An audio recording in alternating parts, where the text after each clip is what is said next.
ماہر لسانیات ہے انہوں کیا کر رہے ہیں یہاں پر، تو آپ کو سمجھ آیا ہوگا کہ وایگوسکی جو صاحب ہے، وایگوسکی صاحب کیا بول رہے ہیں کہ بچہ ساماجک انتکریا کر کے، سوشل انٹریکشن کر کے، سماجی تعامل کر کے بھاشا کو سیکھتا ہے۔ کس کو سیکھتا ہے؟ بھاشا کو سیکھتا ہے، یعنی بھاشا یعنی زبان کو سیکھتا ہے۔ کس کو سیکھتا ہے بچوں؟ زبان کو سیکھتا ہے۔ تو آگے دیکھیں گے اب اسکنر صاحب کیا کہہ رہے ہیں۔ اسکنر صاحب کہتے ہیں کہ بچہ ماں باپ یا تجربہ کار افراد سے نقل امیٹیشنز کے ذریعے زبان سیکھتا ہے۔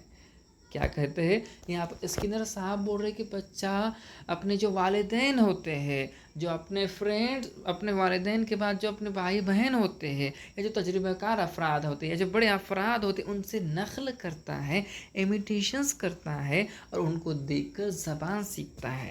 اب یہاں پر وایگوسکی نے الگ نظریہ بتایا ہے اور اسکنر صاحب نے الگ نظریہ بتایا ہے۔ یہ دونوں کے اوپر بھی کوشچن پریویس امتحان میں پوچھے گئے ہیں دوستو۔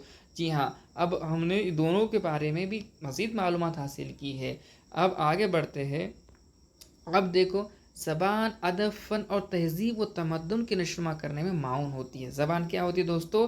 زبان ادب، فن، تہذیب اور تمدن کی نشوما کرنے میں معاون ہوتی ہے۔ زبان اردو رسم الخط کے درمیان کوئی متعین رشتہ نہیں ہوتا۔ کوئی بھی زبان کسی بھی رسم الخط میں لکھی جا سکتی ہے۔ کوئی بھی زبان کسی بھی رسم الخط میں لکھی جا سکتی ہے۔ کوئی بھی زبان جو ہے تو دوستو کسی بھی رسم الخط میں لکھی جا سکتی ہے۔ فار ایگزامپل دوستو، میں یہاں پر ایک چیز آپ کو لکھ کر بتاتا ہوں۔ واٹر یا پانی، یہ پانی ہے نا، یہاں پر لکھ کے بتا رہا ہوں میں آپ کو، پانی۔ یہ جو اردو میں ہم پانی لکھ رہے ہیں، اس کو ہم دوسرے فونٹ میں، جو انگریزی کا فونٹ ہے، اس کو ہم، یہ اردو ہی الفاظ ہم انگلش میں لکھ رہے ہیں پانی۔ اب ہم ہندی میں لکھیں گے پانی۔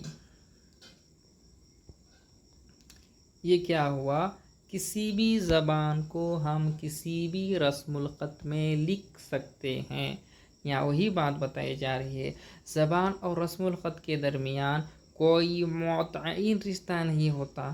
کوئی بھی زبان کسی بھی رسم الخط میں لکھ سکتے ہیں، یعنی زبان رسم الخط کے تابع نہیں ہوتی ہے۔ ماہر لسانیات زبان کو لغت، لیکسیکون اور قواعد گرامر کا امتزاج مانتے ہیں۔ کیا کہتے ہیں؟ لیکسیکون اور قواعد کو گرامر کا امتزاج مانتے ہیں۔ زبان اور سماج کے مابین ایک ایسا رشتہ ہے جس کے ذریعے نہ تو زبان کی ترقی ممکن ہے اور نہ ہی سماج کی ترقی۔ جی ہاں دوستو، چلیے یہاں تک آپ کو کوئی ڈاؤٹ اگر ہے تو ضرور کمنٹ کر کے بتائیے۔ اگر آپ ہمارے یوٹیوب چینل پہ نئے ہیں تو چینل کو ضرور سبسکرائب کریے۔ اگر آپ کو ویڈیو پسند آتا ہے تو لائک کرنا نہ بھولیے۔ چلیے ہم آگے دیکھتے ہیں بولی اور زبان کیا ہے۔ دیکھیے دوستو، بولی اور زبان میں کیا ڈفرنس ہے لینگویج اینڈ ڈائلیکٹ میں۔ بولی زبان کے مقابلے ایک چھوٹے علاقے میں بولی جاتی ہے۔ جو بولی ہوتی ہے نا، بولی جو ہے نا، زبان کے مقابلے ایک چھوٹے علاقے یا مخصوص گروہ کے درمیان بولی، جو 100-200 جو مکانات کا ایک گروہ ہوتا ہے یا ایک چھوٹا سا قبیلہ ہوتا ہے، تو وہاں پر یہ بولی بولی جاتی ہے۔ جی ہاں دوستو، بولی زبان کے مقابلے ایک چھوٹے علاقے یا مخصوص گروہ کے درمیان بولی جاتی ہے۔ اس کی کوئی تحریری شکل نہیں ہوتی، اس کی کوئی منظم شکل و ضابط نہیں ہوتے ہیں۔ اس میں اکثر تبدیلیاں آتی رہتی ہے۔ اس میں کیا ہوتا ہے؟ اس میں اکثر تبدیلیاں ہوتی ہے دوستو۔ جی ہاں دوستو، اس میں اکثر تبدیلیاں ہوتی رہتی ہے۔ دوسری جانب زبان ایک وسیع تر نظریہ ہے۔ اس کے معائنے، اصول و ضوابط ہوتے اور عموماً مستقل فطرت ہوتی ہے۔ مغربی اتر پردیش میں بولی جانے والی ہندی مشرقی اتر پردیش کی ہندی سے مختلف ہوتی ہے۔ ایسا بولی کی وجہ سے ہوتا ہے۔ اب یہ ہم نے اب بولی کے بارے میں انفارمیشن حاصل کی ہے، ماہیتی لی ہے، نالج لیا ہے۔ اب ہم آگے دیکھتے ہیں، اب ہم آگے کیا دیکھنے والے ہیں؟ مادری زبان کے بارے میں ہم ماہیتی لینے والے ہیں۔ مادری زبان کے اوپر ہم انفارمیشن لینے والے ہیں۔ مدر ٹنگ، مادری زبان کو ہم کیا کہیں گے؟ مدر ٹنگ کہیں گے۔ اس کو ہندی میں کیا کہتے ہیں دوستو؟ ماتر بھاشا۔ ماتر بھاشا، ماتر بھاشا کہتے ہیں۔ مادری زبان وہ زبان ہے جو بچہ پیدائش کے بعد، مادری زبان وہ زبان ہے جو بچہ پیدائش کے بعد ماں باپ اپنے آس پاس کے ماحول سے سیکھتا ہے، اور جو دھیرے دھیرے اس کے ذہن اور دل میں اثر صلاحیت کرتی ہے اور مادری زبان اس کے خون میں شامل ہوتی ہے۔ حقیقت یہ ہے کہ بچہ کھیلنا کودنا، ہنسنا بولنا، سوچنا، حتیٰ کہ خواب بھی مادری زبان میں دیکھتا ہے۔ جی ہاں دوستوں، کتنی بات بتائی گئی یہاں پر زبان کے بارے میں۔ پہلی بات تو یہ سمجھ لیجیے کہ مادری زبان جو اپنے گھر میں ہوتی ہے، جو آس پاس میں بولی جاتی ہے، اس کو مادری زبان بولتی ہے، اور بچہ ماں باپ کو دیکھ کر، بھائی بہن کو دیکھ کر، چچا کو دیکھ کر، دادا دادی کو دیکھ کر اپنی زبان سیکھتا ہے۔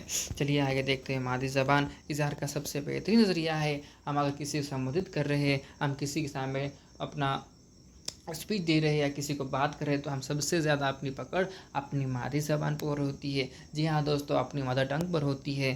یہاں آپ کو بتایا جا رہا ہے، اگر آپ مادری زبان اظہار کا سب سے بہترین ذریعہ ہوتی ہے، جس میں بچہ بآسانی اپنے خیالات کا اظہار کر سکتا ہے اور دوسروں کی باتوں کو سن کر سمجھ سکتا ہے، کیونکہ بچہ مادری زبان میں گفتگو کرنے اور اظہار خیال میں سب سے زیادہ آرام اور آسانیاں محسوس کرتا ہے۔ اس لیے مختلف تعلیم پالیسیوں نے ابتدائی اور ثانوی درجے میں بچوں کو ان کی مادری زبان میں ہی تعلیم دینے پر زور دیا ہے، تاکہ فطری ماحول پیدا ہو اور بچوں کی تعلیم پر خوشگوار اور مرتب ہو، اور استاد بھی ان کو بآسانی سمجھا اور بتا سکے۔ جی ہاں، اسی لیے 3 ایکٹ آئے۔ پہلا 2009، 2005، 2020 کا۔ یہاں پر ان سے ریلیٹڈ بھی جو بھی پالیسیاں بدلی تعلیم سے لے کر، تو ان میں یہی ذکر کیا گیا ہے کہ آپ طالب علم کو اس کی مادری زبان میں ہی تعلیم دینا چاہیے۔ تو ہم فرسٹ دیکھتے ہیں حق تعلیم ایکٹ، یہ آپ یہاں پر یاد رکھیے۔ رائٹ ٹو ایجوکیشن ایکٹ، 2009، اس کو اردو کے اندر حق تعلیم ایکٹ کہا جاتا ہے۔ کیا کہا جاتا ہے دوستوں؟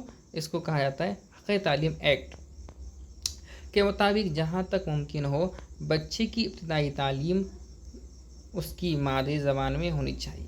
یہ کون سا ایکٹ کہہ رہا ہے؟ Right to education act. یہ آپ کو ذہن میں رکھنا ہے اور یہاں سے کوشچن بنتا ہے۔ اب ہم آگے دیکھنے والے ہیں ہندوستانی آئین کا آرٹیکل جو A350 لسانی اقلیتوں کو یعنی لینگویج مائنورٹیز کے بچوں کو مادری زبان میں تعلیم دینے کا حق دیتا ہے۔ آگے دیکھیے، قومی ترسیات کا خاکہ NCF 2025 جو ہے، جی ہاں دوستو، قومی ترسیات کہا جائے گا۔ اس کا خیال ہے کہ بچے اپنی علم کی تشکیل خود کرتے ہیں، تبھی حقیقت بن سکتا ہے۔ جب ہم بچوں کو مادری زبان میں اظہار اور تفکر کرنے کی عادت دیتے ہیں، یہ بھی کیا کہہ رہا ہے؟ بچوں کو اپنی مادری زبان میں تعلیم دینا چاہیے۔ آگے دیکھیے، نئی قومی تعلیمی پالیسی 2020 کثیر لسانیات اور بھارتی زبانوں کے فروغ پر زور دیتے ہوئے کم از کم 5ویں جماعت تک، لیکن ترجیح 8ویں جماعت تک اور اس کے بعد بھی ذریعہ تعلیم مقامی زبان، مادری زبان، علاقائی زبان، خطے کی زبان میں دینے کی حمایت کرتی ہے۔ جو 2020 کا ایکٹ آیا تھا 2020 قومی تعلیمی نیو ایجوکیشن پالیسی جو آئی تھی کچھ سال پہلے، تو اس میں بھی بتایا گیا ہے کہ آپ طالبہ کو مادری زبان میں تعلیم دو، علاقائی زبان ہو، مقامی زبان ہو یا خطے کی زبان میں ہی دینے کی حمایت کرتی ہے۔ آگے دیکھیے، بچے اسکول آنے سے قبل ہی زیادہ سے زیادہ زبانیں بولنا اور سمجھنا سیکھ لیتے ہیں، یعنی بچے تجربات کا خزانہ لے کر اسکول آتے ہیں۔ یعنی جب ایک بچہ گھر میں اس کی اردو، مثال کے طور پر ہم دیکھتے ہیں بچہ گھر میں اردو زبان بول رہا ہے اور اپنے دوستوں سے آزو بازو کی جو ماحول ہے، انوائرمنٹ ہے، وہاں پر کوئی دوسری لینگویج سیکھ رہا ہے، تو بچہ ایک سے زیادہ زبانیں سیکھ کر اسکول آتا ہے۔ آگے دیکھیے، مادری زبان ہی وہ وسیلہ ہے جس سے بچہ اپنے آپ کو باہر دنیا سے مربوط کر پاتا ہے اور سیکھنے میں فطری پن آتا ہے۔ آگے دیکھیے، بچوں کی مادری زبان، مدر ٹنگ اور کثیر لسانیات ملٹی لینگویزم کو جماعت میں قبول کرنا چاہیے۔ اگر آپ پڑھا رہے ہیں بچوں کو اسکول کی میں کوئی اور زبان کا بچہ آ رہا ہے، مطلب فار ایگزامپل بچے کی مادری زبان اردو ہے اور آپ بچوں کو کوئی دوسری زبان سکھا رہے ہیں، تو بچوں جو مادری زبان میں بول رہا ہے تو اس کی مادری زبان کی قدر کرنا چاہیے، اس کو قبول کرنا چاہیے، اس کو سمجھانا چاہیے۔ یہ بھی یہاں بتایا جا رہا ہے۔ مادری زبان دوسری زبان اور غیر ملکی زبان سیکھنے میں معاون ہوتی ہے۔ تحقیق سے معلوم ہوا ہے کہ مادری زبان یا پہلی زبان میں حاصل کی گئی بہت سی مہارتیں آسانی سے دوسری زبان میں منتقل کی جا سکتی ہے۔ جی ہاں دوستو، یہاں تک آپ کو سمجھ آیا ہوگا، امید کرتا ہوں کہ آپ کو یہاں تک سمجھ آ گیا ہوگا۔ چلیے، اگر آپ کو یہاں پر کوئی ڈاؤٹ ہے تو کمنٹ کر کے ضرور بتائیے۔ اگر چینل پہ نہیں ہے تو چینل کو ضرور سبسکرائب کریے۔ ویڈیو اگر آپ کو پسند آیا ہے تو لائک کرنا نہ بھولیے۔ ملتے ہیں نیکسٹ ویڈیو میں، تب تک کے لیے تھینک یو۔